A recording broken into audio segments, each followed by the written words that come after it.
Agita aí, Brasil! Estamos no oferecimento, então, de Lemos Esportes. Olha que fofura, gente! Chegou a reposição Tênis Fila na Lemos Esportes. Coisa querida, né? Passa lá que tem muitas outras opções para você. Gente, canal 21 da NET TV Brusque. Agita aí hoje com uma pessoa especial aqui. Vamos falar sobre o quê? Sexo. Calma lá, gente. Como falar de sexo sem parecer, sem ser vulgar, promíscuo, é uma coisa que a gente precisa falar. A gente veio disso, afinal, né? Eu começo com uma historinha assim, a Gabriela Cavalca, um beijo, minha querida. Ela disse o seguinte: Gi, tudo que tu for falar na TV, toma cuidado, teu pai pode estar escutando isso, tu vai falar, pai, não sai da sala, fica aí que vai ser tranquilo. Gente, eu tô aqui hoje com a querida doutora Carol, né? Melhor Carol, né? Leal, galera, ginecologista, me ajuda, que mais? Especialista em comportamento sexual feminino, saúde, bem-estar, estética íntima, enfim, tudo que for relacionado à mulher e a comportamento. E agora sexóloga também, né? Sexóloga, Muito bem. Essa é a última novidade aí. Oh, que maravilha. Gente, eu estou muito feliz com o convite. Eu que agradeço. Seu e também da TV Brusque, para nós estarmos aqui em mais um canal passando informação e novidades para os nossos ouvintes e para quem está nos assistindo hoje. Gente, aí você pode estar me perguntando assim, eu como personal trainer, o que tem a ver sexo com exercício, gente? Tudo? Espera um pouquinho, nós vamos falar no segundo bloco. Mas para começar, doutora, a senhora que tem, assim, é ginecologista, o que te levou para o comportamento, procurar a sexologia também, além do físico, né, da saúde da mulher como um todo? Quer saber a verdade? Claro, meu Deus, não vão mentir para as pessoas que estão em casa. Ter nascido. É estranho falar, mas a minha mãe era psicóloga. E em casa todos os assuntos eram muito facilmente conversados. E a sexualidade também, né? A gente sabe que a sexualidade começa lá no início, né? Eu tenho um filho pequeno, sim. Então ela começa desde os comportamentos e está na nossa adolescência, está na nossa vida adulta, né? E hoje, com o envelhecimento da população também, está também na população da melhor idade, que eu costumo dizer. O sexo faz parte da nossa vida, né? Assim como a gente come, assim como a gente anda, dorme, fala, né? Faz parte da nossa saúde como um todo. É uma energia vital e é uma necessidade do indivíduo. Porém, é um assunto cercado de tabus, né? De crenças, de mitos, de vergonha. E ao longo da minha vida, eu acabei fazendo medicina, acabei virando ginecologista, e aí eu acho que agora, com essa pós-graduação em sexualidade, eu acho que é a soma de um todo, né? Porque eu estou aqui todos os dias conversando com um público feminino, ouvindo as dores, as dúvidas. Então, buscar essa última formação é justamente para tentar ajudar melhor essas minhas pacientes e a todo mundo que me procura. É uma escuta até diferenciada, né? Porque isso foi para justamente assim, era um assunto que eu já gostava, como eu disse, né? Em casa isso nunca foi falado de uma forma que nos deixasse com vergonha. Então sempre foi muito natural para mim. E aí, na minha formação médica, quem é minha paciente sabe que eu sempre abordo isso com muita naturalidade. Então a pós-graduação foi para somar e para tentar falar essa linguagem de uma forma mais clara, mais técnica e ajudar ainda mais as pessoas que me procuram. É isso aí, maravilha.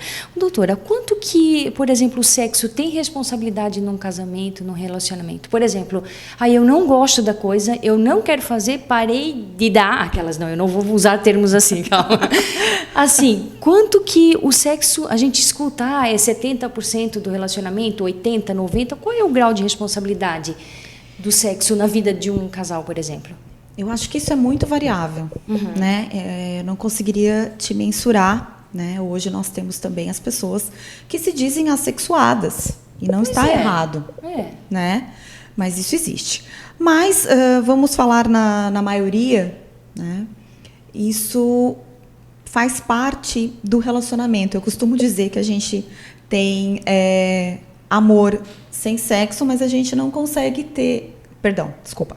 A gente tem sexo sem amor, mas dificilmente a gente consegue ter um amor sem sexo, né? Como diz aquela música da Rita Lee, acaba virando amizade, né?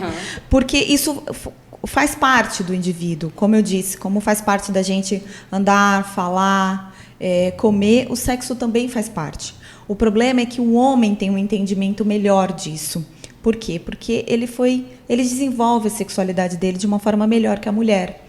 Né? Então, a mulher, ela quer namorar depois que tudo da vida dela está pronto. Né? Depois que as contas estão pagas, que os filhos estão dormindo, que ela não brigou com a melhor amiga, que ela cumpriu todas as obrigações, aí que ela vai pensar no sexo. Sim. E o homem pensa um pouquinho diferente, e aí é onde vem os conflitos. Né? Mas ele faz parte do casal, do relacionamento, né? Seja também, aqui a gente acaba abordando um pouco mais os relacionamentos hétero, mas também faz parte de todo relacionamento homoafetivo que seja. Mas ele aumenta a intimidade do casal. Ele consegue aumentar a conexão desse casal. Até porque se dá uma brigadinha e coisa, e depois se junta, fica tudo bem. Mas ele é importante. Ele é importante para a gente manter o relacionamento vivo, né? E é isso. É a parte que precisa fazer, não é? Então, que não tem que ser uma obrigação. Sim, né? Sim, tem que ser uma coisa boa, principalmente para os dois, né? Eu costumo dizer sempre para as minhas pacientes que a mulher não pensa em sexo tanto quanto o homem. Né? E essa é a grande diferença. Se nós pensássemos mais em sexo, se nós chegássemos mais em casa e exigíssemos dos nossos maridos, olha, eu quero relaxar também, né? A coisa talvez seria diferente.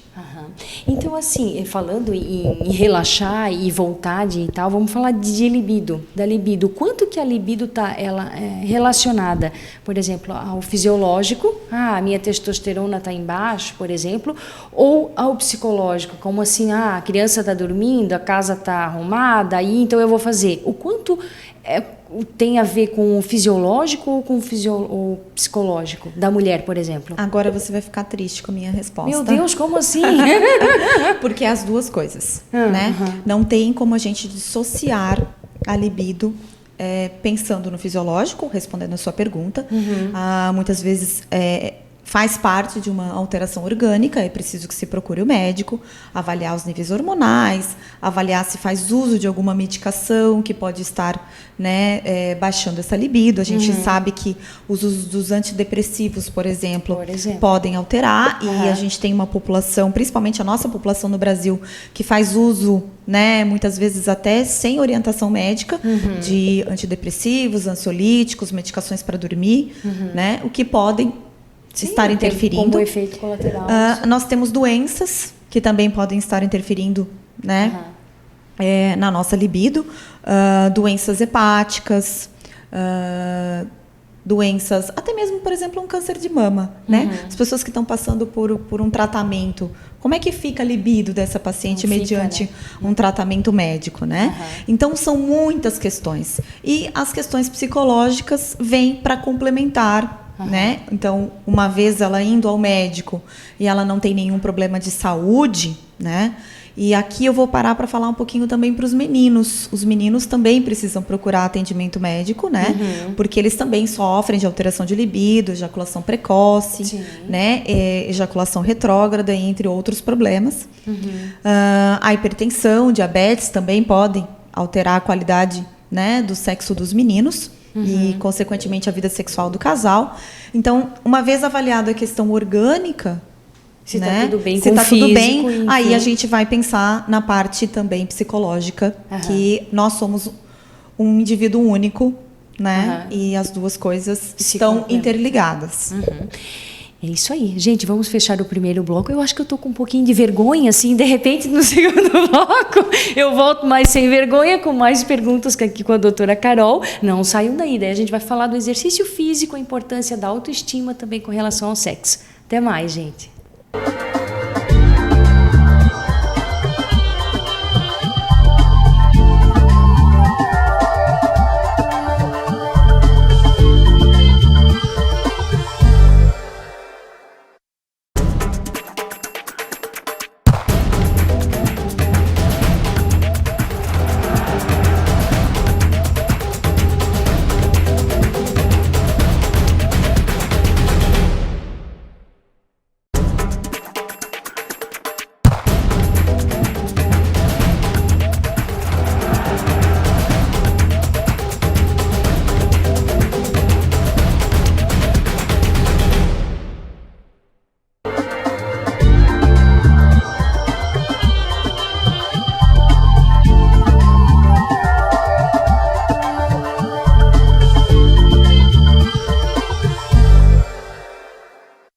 Oi, gente! Estamos de volta, então, hoje aqui com a doutora Carol, falando sobre sexo. Doutora, voltando ali à questão da libido, como trabalhar esse lado emocional das mulheres, para que elas fiquem, assim, com mais desejo, enfim, com mais vontade? O que a gente poderia estar falando desse lado emocional quanto ao sexo?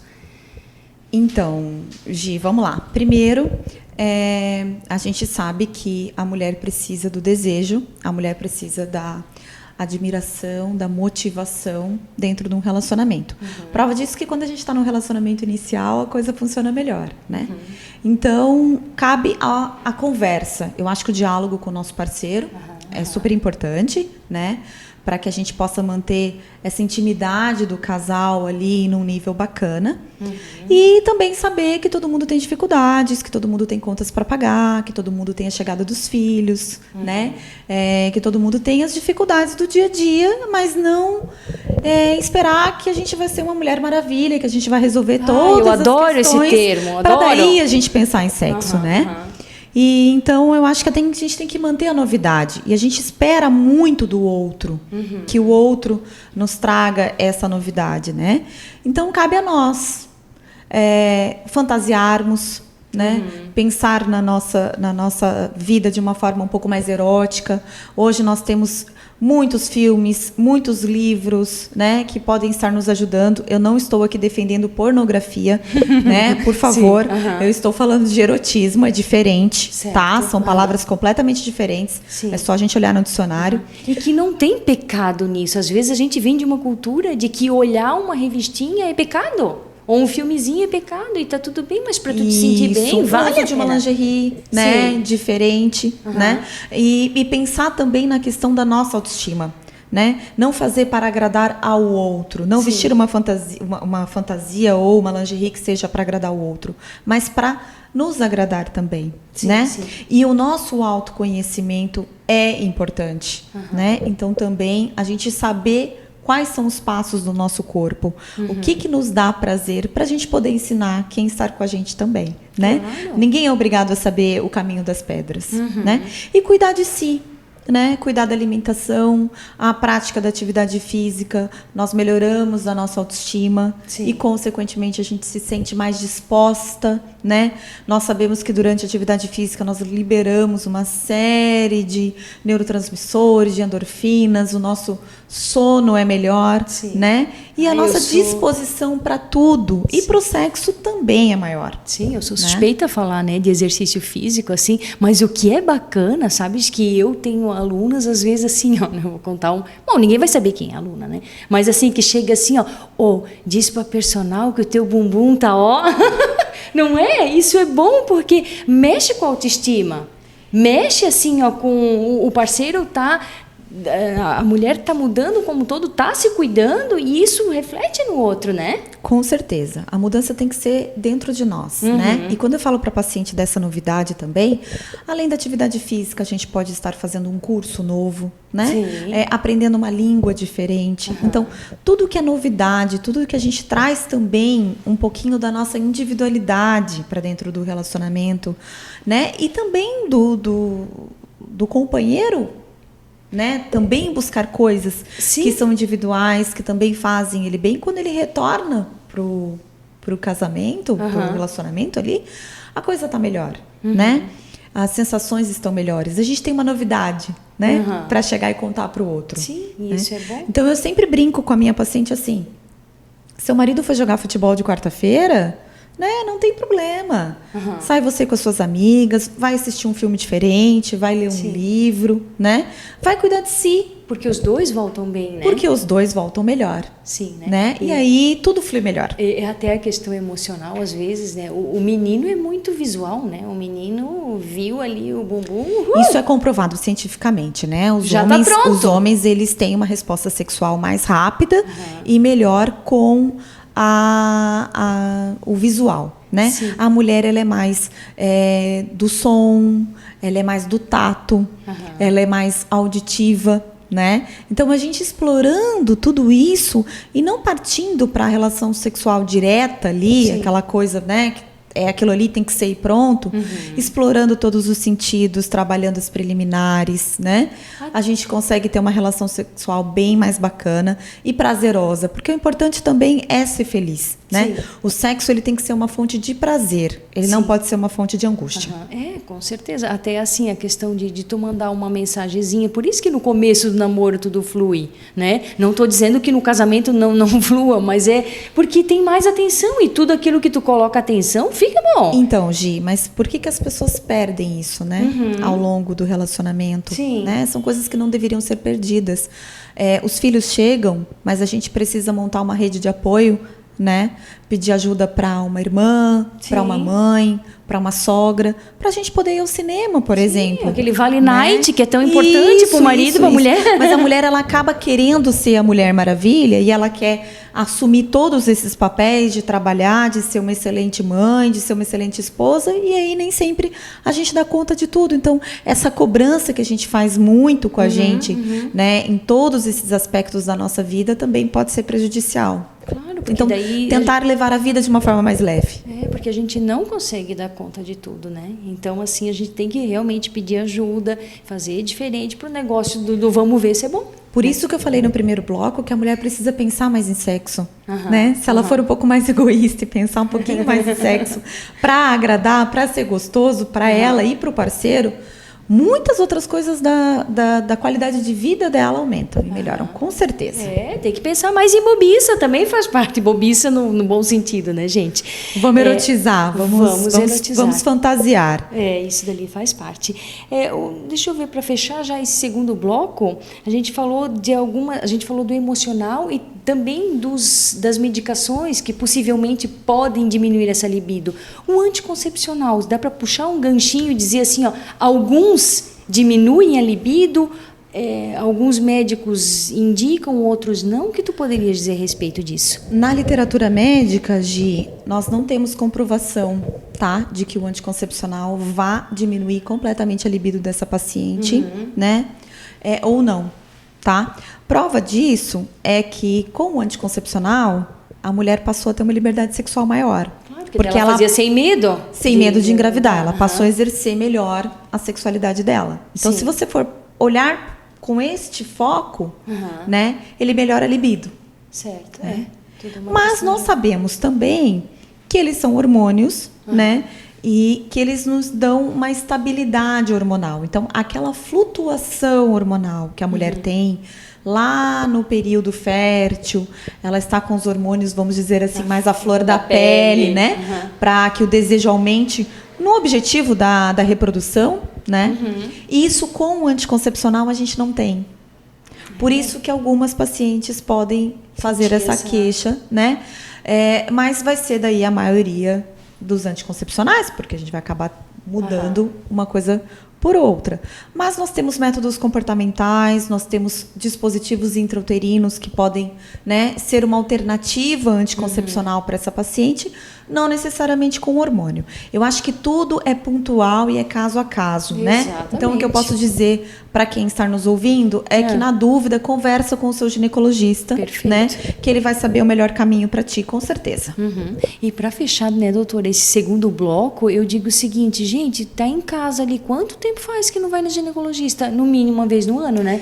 Dá um oizinho, porque é sério, né? É muita coisa que pode acontecer na vida da mulher, com ovário, com útero, enfim, que precisa desse cuidado. Vamos um intervalinho bem rápido e a gente já volta.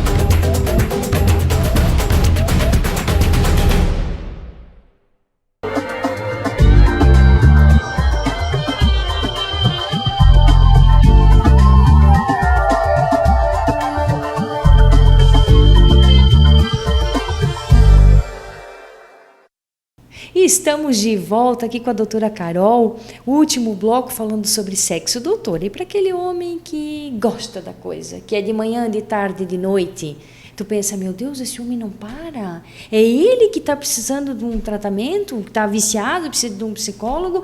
Ou não, é a mulher que está pensando em menos sexo? Ou, na verdade, teria que parar e conversar e se acertar os ponteiros aí, né? Porque fazer por fazer também não dá. Diga, doutora. Essa é uma pergunta difícil. Pois é, né? Que sacanagem, a pessoa aqui. É só para terminar, mas vamos lá. Como eu te disse no começo do programa, o homem ele exercita melhor a sexualidade dele por conta da educação que ele teve, né? O homem tem uma educação que ele é, desde jovem, ensinado a pensar em sexo. Então, ele lida melhor com isso. Sim. Ele quer mesmo e está tudo certo. E eu acho que cabe a nós, mulheres, pensarmos mais em sexo, né? Também usarmos o sexo como uma fonte de energia, como uma fonte de prazer, né? Sim. Mas em alguns casos, respondendo a sua pergunta, é raro, mas existem alguns homens que sofrem de distúrbios e aí ele precisaria de uma avaliação, né? Tanto para mais quanto para menos. O desejo também baixo também acontece nos homens, né? E as mulheres, muitas vezes, é preciso que esse casal converse, né? Sim. Que role ali, achar um meio termo.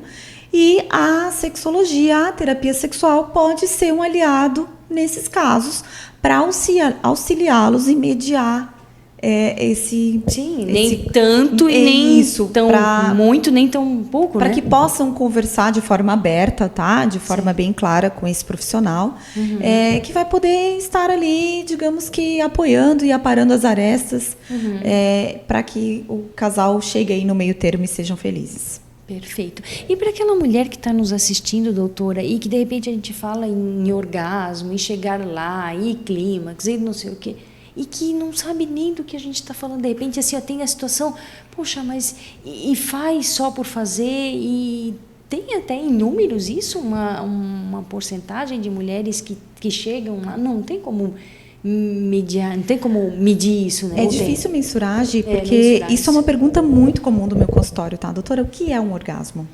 Né? É ver estrelinha? Né? É ter falta de ar? Eu não sei. Porque são sensações de cada uma. Sim. Né? O que eu posso dizer é o seguinte. Primeiro, o nosso autoconhecimento. Certo. Isso é fundamental para nós podermos ter uma satisfação sexual e também culminar numa chegada do orgasmo, né? Porque também isso rola muito, sabe, Gi?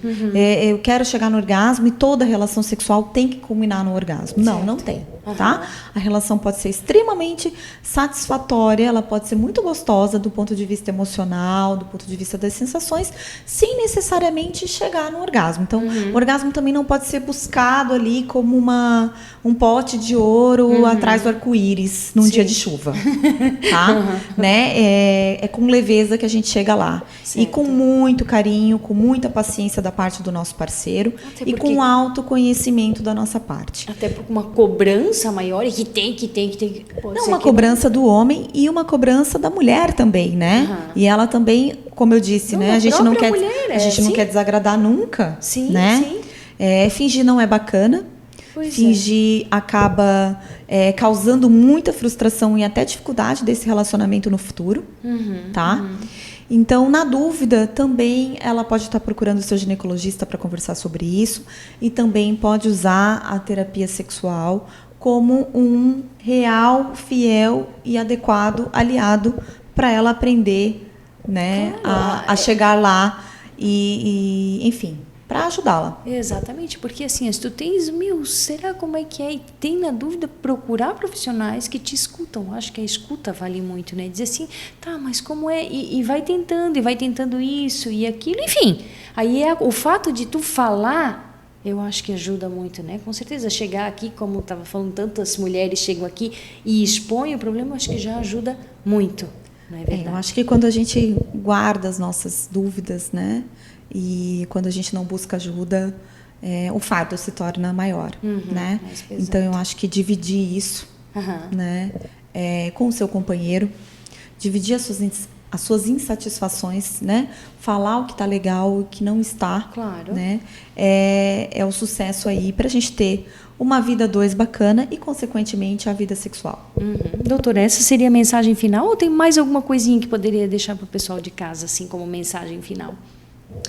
Eu acho que é o que eu falei agora há pouco, né? Isso não pode ser uma fonte de angústia. O sexo não é para ser uma fonte de angústia. Nós não temos que ter cobrança em relação a ele, né? A gente tem que entender que é para agradar o outro, sim, mas que é para nos agradar também. Né? Então, falando um pouco mais sobre isso, tirando as amarras, às vezes, das nossas criações, né? Dos nossos tabus, orientando as nossas mães, os nossos filhos, os nossos, né? Tanto meninos quanto meninas também, a saber o que pode acontecer no corpo deles, quais são essas sensações. Porque... Falar de doenças, falar de prevenção também, né? De doenças sexualmente transmissíveis de uma forma aberta, com clareza, trazendo médico de confiança. Eu acho que é um grande passo para a gente melhorar, porque o objetivo é deixar as pessoas mais transudas, né? Mas os conflitos de ordem sexual e de dor são maiores do que nós imaginamos. É isso aí, gente. Então, buscar sempre ajuda, buscar um acompanhamento para sempre ficar bem também na relação com o sexo. A gente vai ficando por aqui. Muito obrigada, doutora, pela companhia, pela parceria. E eu quero agradecer. Nós estamos hoje no oferecimento de Lemos Esportes. Um beijo, Eni, minha querida. E, gente, eu preciso mandar recado para minha mãe, está de aniversário hoje. Beijo. Mãe, te amo. E meu sogro, dia 16. Seu Léo, um beijo grande. Gente, a todos vocês, me sigam nas redes sociais, @gipavan.programa da Gi, se inscreve no canal e vamos fazer barulho. Gente, cuide-se, saúde, o seu bem mais precioso. Um beijo, fiquem com Deus.